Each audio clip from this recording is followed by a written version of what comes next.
everyone, it's Jack. I just got back from a great trip in Scandinavia, and I wanted to make a quick video about some things that you can do in Stockholm in one day. I wanted to include this clip because I'm going to add a post with a link in the description to a map, because everything in this video you can actually do kind of in a walking arc around the city. So stay till the end, because I'm going to add something that is not on the map that is a really cool little bonus, but hope you enjoy. The first thing on our list is to begin the day with a fika. Fika is a concept, a state of mind, an attitude, and an important part of Swedish culture.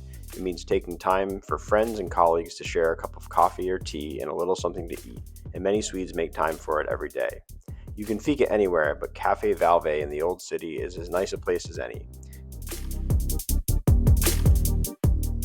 Sweden has two famous foods for fika, the cinnamon bun and the cardamom bun. Try them both. The cardamom bun is very unique.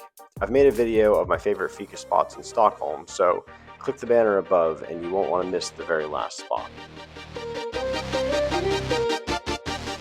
Next, take a tour through Gamla, the Old City. Gamla dates back to the 13th century, and when I stayed there, my hotel was actually from the 1650s, but it was still pretty comfortable. The area consists of medieval alleyways, cobbled streets, and archaic architecture. North German architecture has had a strong influence in the old town's construction. You can even find the Nobel Museum in the middle.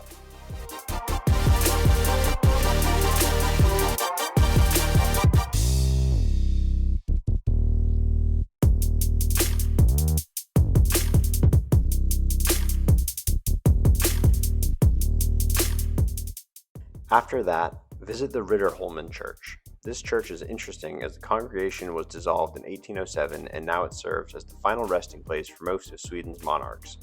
It is one of the oldest buildings in Stockholm, and you can enter and explore the amazingly well-kept chambers for about $6.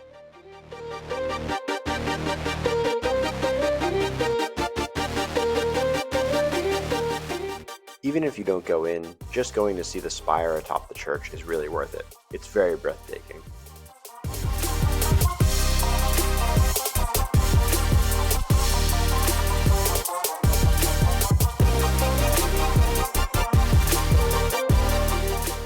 Now, you're probably ready to get off of the Old City Island, so stretch your legs and take a walk to Stockholm's harbor, where you can see dozens of ferries and tourboats, and if you'd like, take a river tour.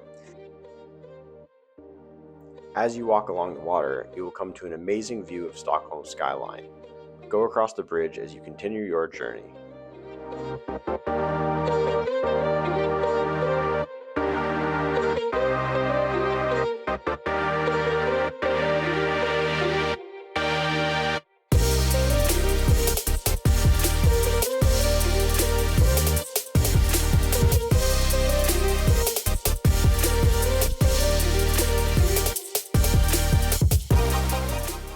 Okay, I know it seems touristy, but if you're in Stockholm, you have to hit the ABBA Museum.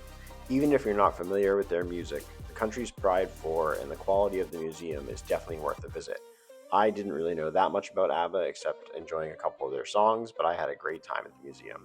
You can mix your own ABBA song, you can check out a phone that ABBA sometimes calls into, allegedly, and you can even dance with a holographic ABBA. It's very fun.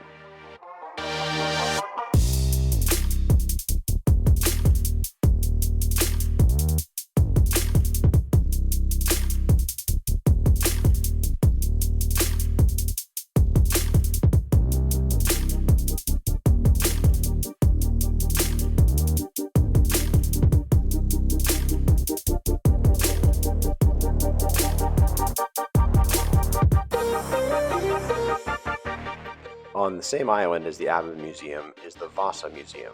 The Vasa is the oldest preserved warship in the world, dating to 1628. It's an amazingly well-preserved ship, and the scale is hard to describe. It's about 4 stories tall when you're inside. The history goes that the ship rolled over and sank only 10 minutes into its maiden voyage. It is a fascinating museum. I didn't know anything about this, and I had a great time there.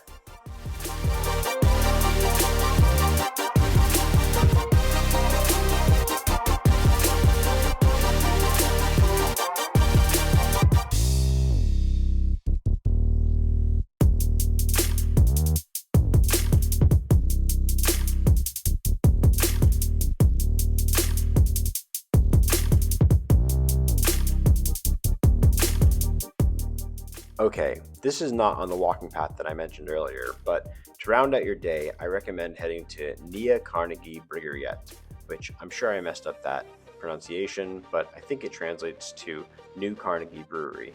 This brewery is actually owned by the Brooklyn Brewing Company in the United States and offers a ton of cool beer. When we visited, they were celebrating Oktoberfest. You can sit inside or outside under their covered and heated patio and just watch the ferries come and go as you enjoy your beer.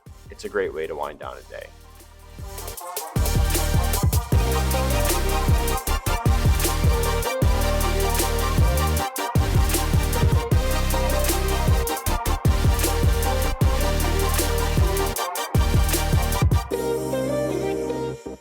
Finally, ride a ferry home.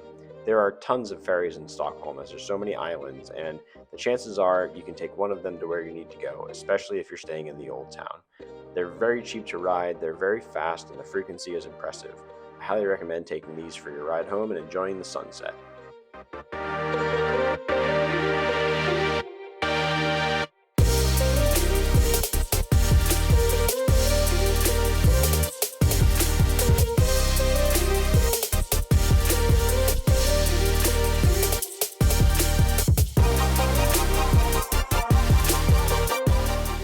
Okay, if you stayed to the end, here's a bonus for you. When you're in Stockholm, you have to eat at Meatballs for the People. It's a meatball restaurant that makes meatballs from tons of different types of animals, and you have to try meatballs in Sweden because Swedish meatballs. So I hope you enjoy your time in Stockholm.